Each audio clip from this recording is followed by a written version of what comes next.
Hi. నిద్రలో పిక్కలు పట్టేస్తూ ఉండడం, లేదంటే కాలి వేళ్ళు కొంకర్లు పోతూ ఉండడం, ఇది ఎందుకు వస్తుందో మాకు తెలియడం లేదు అని అడుగుతున్నారు. దీనికి మెయిన్ రీజన్ ఏంటంటే ఎలక్ట్రోలైట్ ఇంబ్యాలెన్స్ ఉన్న వాళ్ళలో, లేదంటే మెనోపాజ్కి దగ్గరలో ఉన్న వాళ్ళలో, మెనోపాజల్ ఉమెన్లో కూడా చూస్తాము. నెంబర్ 3, బాడీని ఎక్కువగా కష్టపెట్టి ఎక్సర్సైజ్ చేసే వాళ్ళలో. నెంబర్ 4, జిమ్ చేసే వాళ్ళలో కూడా ఈ రకమైన ప్రాబ్లమ్స్ ఉంటాయి.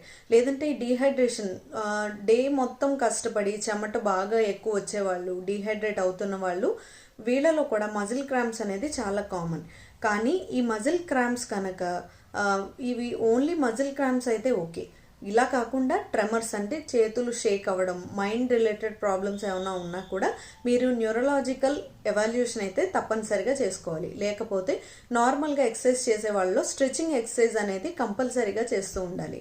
Number 2, fruits and vegetable intake అనేది ఎక్కువగా తీసుకోవాలి. Number 3, weekly once coconut water తాగాలి.